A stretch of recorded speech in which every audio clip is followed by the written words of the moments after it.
Hello dear student, स्वागत है आपका आज के इस न्यू सेशन में। अपने लास्ट सेशन में मैं आपको डायमेंशनल फॉर्मूला या डायमेंशन फाइंड करना किसी फॉर्मूला का सिखा दिया था। ओके, आज के लेक्चर में हम सीखेंगे कि जो हम डायमेंशन फाइंड करना सीखे हैं उसका एप्लीकेशन क्या है। ठीक है बच्चों, तो अगला topic is applications of dimensional analysis. Next topic is application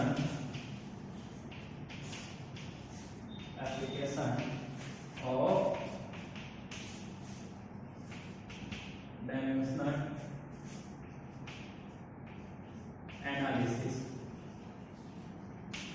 हमने जो डायमेंशन कैलकुलेट करना अभी तक सीखा है उसका एप्लीकेशन क्या क्या है, एप्लीकेशन ऑफ डायमेंशनल एनालिसिस। तो पहला एप्लीकेशन लिखेंगे सही बच्चे। First one is to check whether given relation is dimensionally correct or not। यानी अगर कोई एक रिलेशन दिया हुआ है तो वो रिलेशन जो है वो डायमेंशनली करेक्ट है या नहीं है, ये चेक करने के लिए हम डायमेंशनल एनालिसिस का यूज कर सकते हैं। ठीक है बच्चों, तो इस पे चलने के पहले आपको मैं छोटा सा टर्म बताना चाहता हूं, उसको लिख लीजिएगा, उसके बाद इसको मैं एक्सप्लेन करूंगा। एक पॉइंट लिखिएगा, एडिशन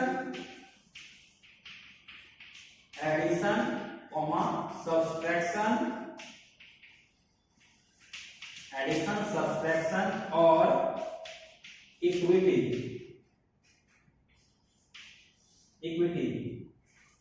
all these operations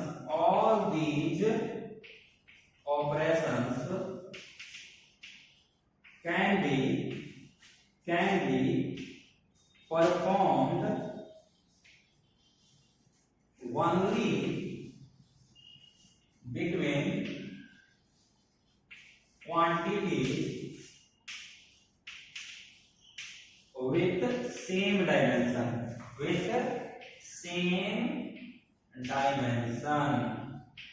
यानी सिर्फ उन्हीं क्वांटिटी को हम जोड़ सकते हैं, सब्सट्रैक्ट कर सकते हैं या फिर उनको इक्विटी ऑपरेशन परफॉर्म कर सकते हैं जिनका डायमेंशन क्या है, सेम है। अगर डायमेंशन सेम नहीं है तो हम एडिशन नहीं कर सकते हैं। दो क्वांटिटी का अगर डायमेंशन सेम नहीं है तो हम उनका एडिशन नहीं कर सकते हैं। दो क्वांटिटी का डायमेंशन सेम नहीं है तो उनका सब्सट्रैक्शन भी नहीं कर सकते हैं। जैसे मान लो एक छोटा सा मैं रिलेशन आपके सामने लिख रहा हूं, a plus B equals to C. इसका सिंपल सा मतलब क्या हुआ कि dimension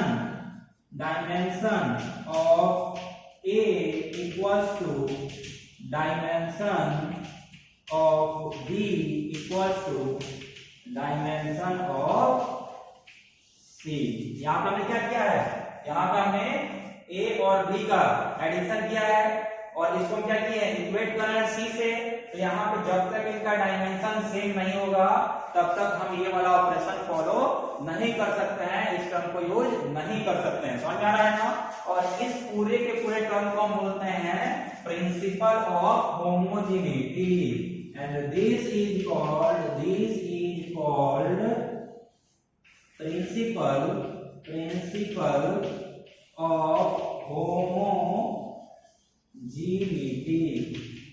principal of homogeneity.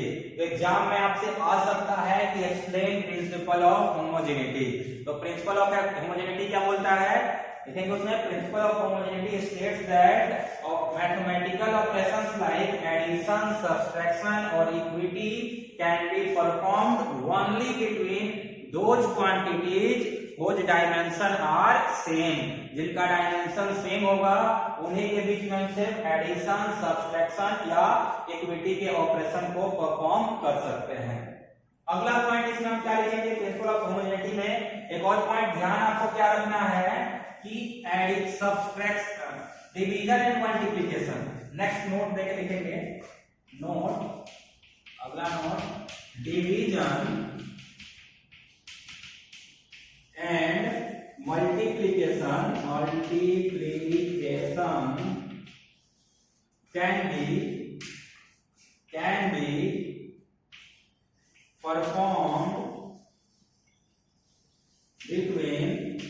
can be performed between quantities with different dimension,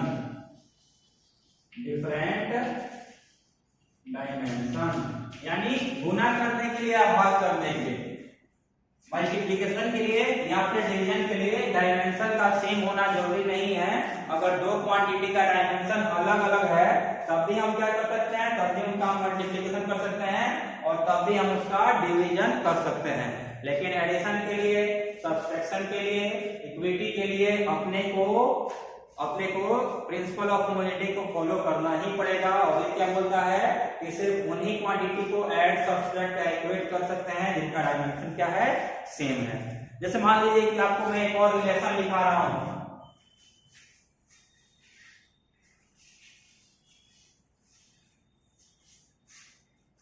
कि a plus b by c minus d equals to g into f minus h। तो इसका मतलब क्या हुआ? इसका मतलब ये हुआ कि जो a का डायमेंशन होगा वही डायमेंशन b बाई सी का होगा।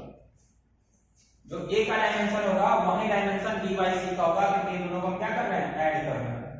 सिमिलरली वही डायमेंशन d का भी होगा एंड वही डायमेंशन g इंटू f का भी होगा और वही डायमेंशन g इंटू h का भी होगा।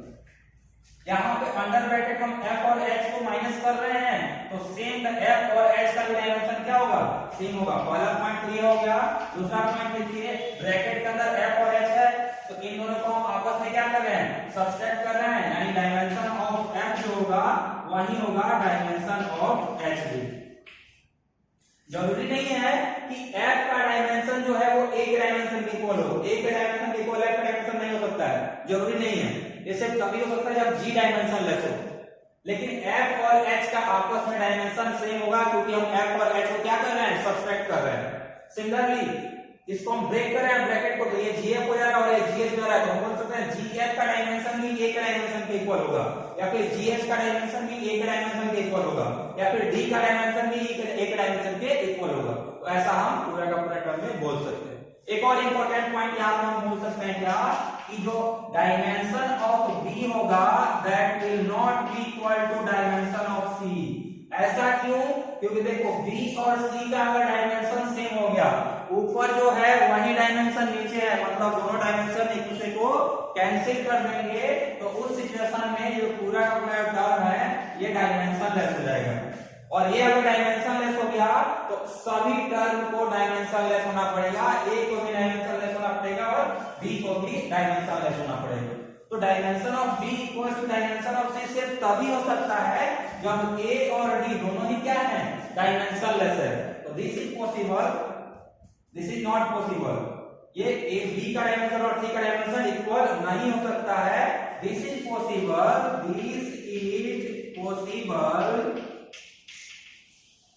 only when a is dimensionless, otherwise क्या होगा, b और c का डायमेंशन इक्वल नहीं हो सकता है। तो ये सभी बातें हम कंक्लूड कर लिए कहां से, इस वाले एग्जांपल से। जल्दी से इसको नोट कीजिए, फिर एक क्वेश्चन पे आते हैं।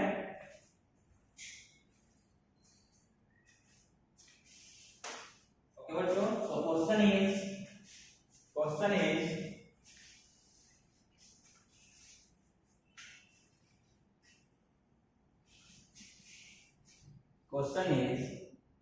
acceleration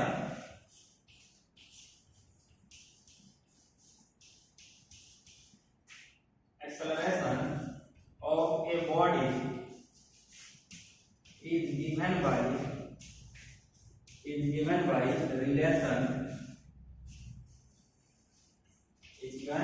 relation a equals to p t square plus q t plus r, then find dimension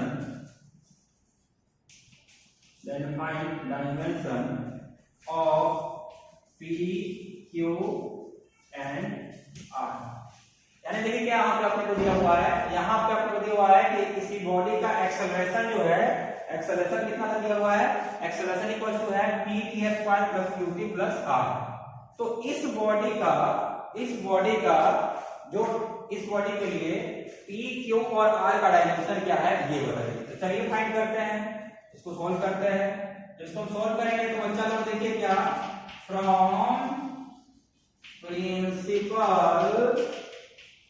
of homogeneity, so we know that dimension of A should be equal to dimension of P into T², क्योंकि दो quantity को तभी equate कर सकते हैं जब उनका dimension क्या हो, सेम हो।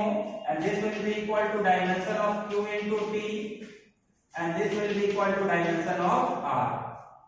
ओके बच्चों, तो यहाँ पे हम क्या बोल सकते हैं, डायमेंशन ऑफ A क्या है, A एक्सेलरेशन है और एक्सेलरेशन क्या होता है, मीटर पर सेकंड स्क्वायर, यानी A का डायमेंशन हो गया LT-2। यहाँ पे P का डायमेंशन अपने को फाइंड करना है, तो dimension of P into T² क्या हो जाएगा, T⁻²। तो इन दोनों को हम इक्वेट करेंगे तो यहाँ पे अपने को मिल जाएगा dimension of P equals to, ये इधर आके डिवाइड हो गया, तो ऊपर जाके आ जाएगा LT-2 divided by T⁻², and this will be equal to LT-4। समझ में आ रहा है बच्चों। देखिए A इन दोनों को हमने पहले इक्वेट किया है, जैसे ही हमने इन दोनों को इक्वेट किया तो A का डायमेंशन क्या होगा, LT-2, A क्या है, A एक्सेलरेशन है, एक्सेलरेशन का डायमेंशन हमने यहाँ पे रख दिया, इनटू P का डायमेंशन इनटू T² का डायमेंशन।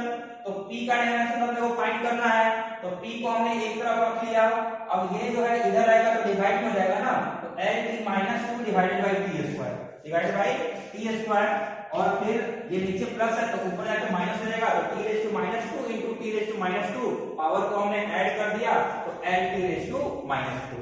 सिमिलरली बच्चों, अगर इस वाले को हम इक्वेट करते हैं तो डायमेंशन ऑफ A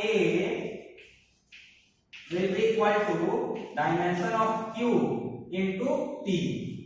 ठीक है, तो डायमेंशन ऑफ A क्या होगा, LT-2, A एक्सेलरेशन है, इसका डायमेंशन हो गया LT-2 equal to dimension of Q तो अपने को फाइंड करना है और T का क्या हो गया, T हो गया।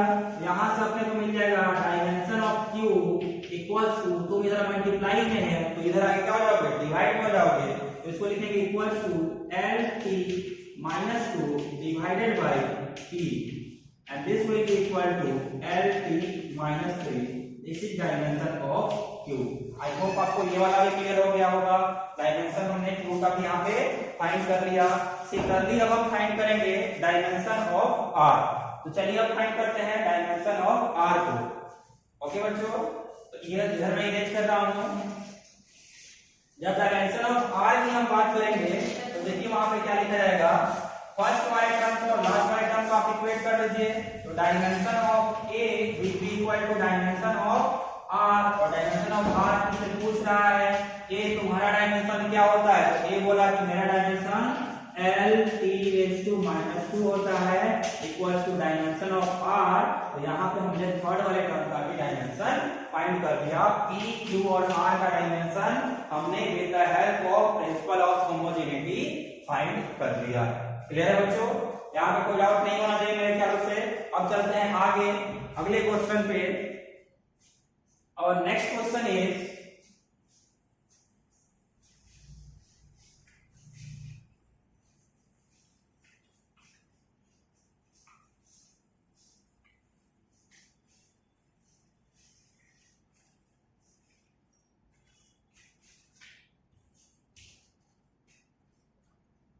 after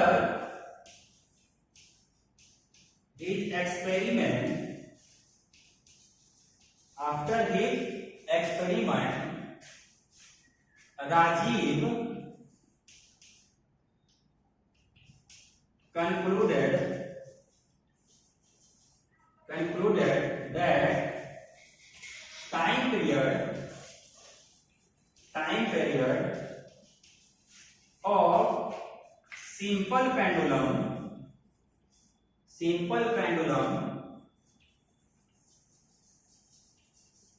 is given by t equals to 2 pi root L by G. T equals to 2 pi root L by G. Check whether his relation is dimensionally correct or not. Okay बच्चों, तो ये अपना question है। मैं आपको बता देना, ये जो डायमेंशनल एनालिसिस में ये क्या था, पहला ही यूज था क्या कि dimensional analysis use to check whether the formula is dimensionally correct और नॉट। कोई फार्मूला जो है वो डायमेंशनली करेक्ट है या नहीं है, ये हमने अपने को डायमेंशनल एनालिसिस से मालूम चलता है। तो यहाँ पे क्वेश्चन ये है कि आफ्टर हिज एक्सपेरिमेंट, ये कोई बच्चा है, राजीव नाम का कोई स्टूडेंट है, उसने क्या किया है, उसने एक एक्सपेरिमेंट कंडक्ट किया है और आफ्टर दैट एक्सपेरिमेंट वो कंक्लूड कर रहा है कि time period of a simple pendulum, एक सिंपल पेंडुलम क्या होता है, सिंपल पेंडुलम जैसा ही होता है, वो ऐसे ऑसिलेट करते रहता है। तो टाइम पीरियड क्या होता है, टाइम पीरियड होता है कि एक चक्कर लगाने में उसको कितना टाइम लगता है, इसको हम टाइम पीरियड बोलते हैं। तो यहाँ बोला है कि time period of simple pendulum जो है वो दिया हुआ है कितना, t equals to 2 pi root L by G।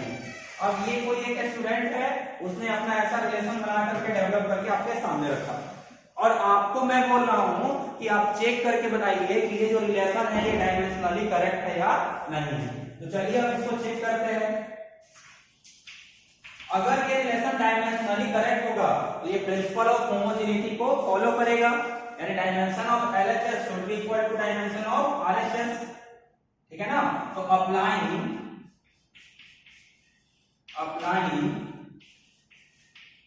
Principal of homogeneity, अगर प्रिंसिपल ऑफ होमोजेनिटी आप हम अप्लाई करेंगे तो अपने को मालूम चलेगा क्या कि LHS का dimension of LHS should be equal to dimension of RHS। Left hand side का डायमेंशन और राइट हैंड साइड का डायमेंशन क्या चाहिए, इक्वल होना चाहिए। तो इधर क्या है, इधर जो टाइम है तो इधर का डायमेंशन t आ रहा है, बहुत बढ़िया। अब RHS में चलते हैं तो ये क्या है, 2 पाई तो एक कांस्टेंट है, नंबर है, तो नंबर का डायमेंशन तो होता नहीं है। और इधर हम देख रहे हैं अंडर रूट क्या है, L बाई G। L मतलब क्या हो गया, लेंथ, तो लेंथ का डायमेंशन तो L हो गया। और G क्या होता है, G होता है acceleration due to gravity. G क्या होता है, एक्सेलरेशन ड्यू टू ग्रेविटी। तो एक्सेलरेशन ड्यू टू ग्रेविटी भी क्या है, एक तरह का एक्सेलरेशन ही है। और अगर वो एक्सेलरेशन है तो एक्सेलरेशन का क्या होता है, डायमेंशन LT-2, हम लोग पहले पढ़ चुके हैं, ठीक है। एक्सेलरेशन क्या होता है, मीटर पर सेकंड स्क्वायर, यानी मीटर बाई टाइम का स्क्वायर, डिस्टेंस बाई टाइम का स्क्वायर। तो डिस्टेंस का क्या हो गया, लेंथ, और टाइम का क्या हो गया, t स्क्वायर, तो LT²। या फिर इसको आप चाहिए तो डायरेक्टली लिख सकते हैं कि नीचे जो है सो एक्सेलरेशन है और एक्सेलरेशन में क्या होता है, LT-2। अब LT-2 हम यहाँ पर रखिए, L से L क्या हो गया, कैंसिल हो गया। This can be written as equals to under root t square, और स्क्वायर अंडर रूट क्या कर देंगे, एक दूसरे को कैंसिल कर देंगे। तो स्क्वायर और अंडर रूट एक दूसरे को कैंसिल कर देंगे, तो इधर का डायमेंशन t और इधर का भी डायमेंशन क्या आ गया, t।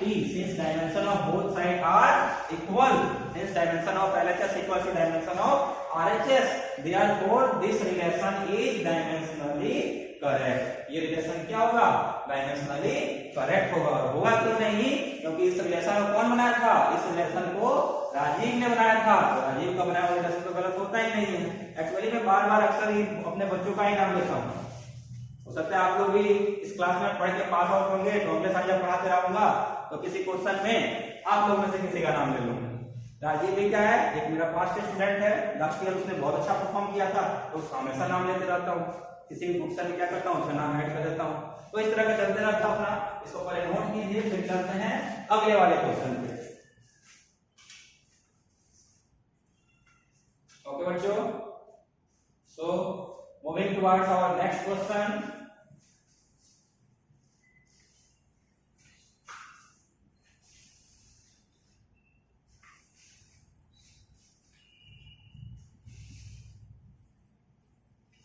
Next question is check whether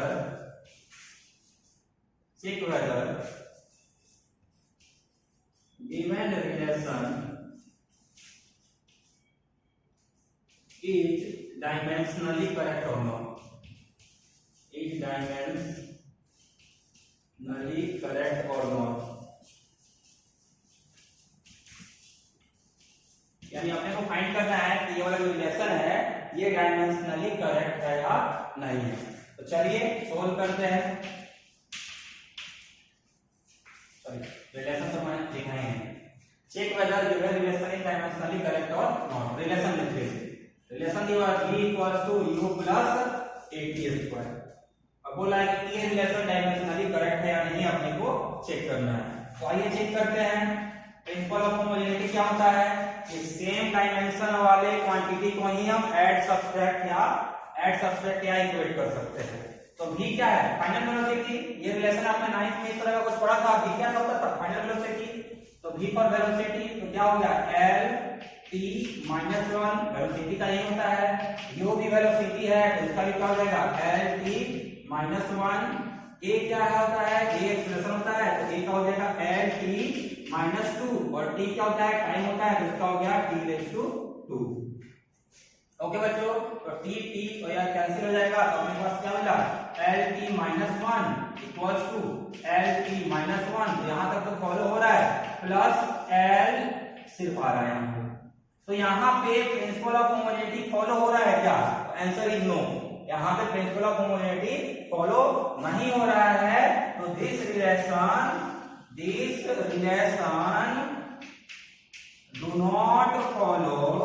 do not follow principle of homogeneity, therefore it is dimensionally incorrect. ये रिलेशन क्या है? डायमेंशनली इनकरेक्ट है। देखो आपको याद होगा जब आपने 9th में रिलेशन वाला पढ़ा था तो क्या था? v equal to u plus at था। जबकि यहाँ पे मैं आपको क्या दिया था? v equal to u plus at square. तो v equal to u plus at square is not dimensionally correct और ये डायमेंशनली करेक्ट है तो ये तो हो ही नहीं सकता है। ये फॉर्मूला कभी भी वर्क नहीं कर सकता है। तो किसी फॉर्मूला को जब हम डेवलप करते हैं ना तो वहां पे डायमेंशनल करेक्टनेस क्या होता है? बहुत ज्यादा इंपॉर्टेंट होता है। अगर कोई फॉर्मूला हम बनाएं और डायमेंशनली वो फॉर्मूला गलत है इसका मतलब अपना पूरा का पूरा जो वर्क है वो बेकार है, अपना वो फॉर्मूला सही हो ही नहीं सकता है। ठीक है बच्चों, तो आज के लेक्चर में हमने क्या पढ़ा? आज के लेक्चर में पढ़ा एप्लीकेशंस ऑफ डायमेंशनल एनालिसिस। और एप्लीकेशन ऑफ डायमेंशनल एनालिसिस में सबसे पहला जो पॉइंट था वो ये था dimensional analysis is used to check whether a given formula is dimensionally correct और नॉट। हमने ये पढ़ लिया। और उसके बाद प्रिंसिपल ऑफ होमोजेनिटी भी मैं आपको बताया। प्रिंसिपल ऑफ होमोजेनिटी क्या होता है? प्रिंसिपल ऑफ होमोजेनिटी ये होता है कि dimension only those quantity can be added, subtracted or equated whose dimensions are same। जिनका डायमेंशन सेम होगा सिर्फ उन्हीं को जोड़ सकते हैं, घटाव कर सकते हैं या फिर बस इक्वेट कर सकते हैं। लेकिन मल्टीप्लिकेशन और डिवीजन हम लोग किसी भी डायमेंशन वाली क्वांटिटी के साथ कर सकते हैं। ओके बच्चों, आई होप आपको आज का लेक्चर समझ में आया होगा।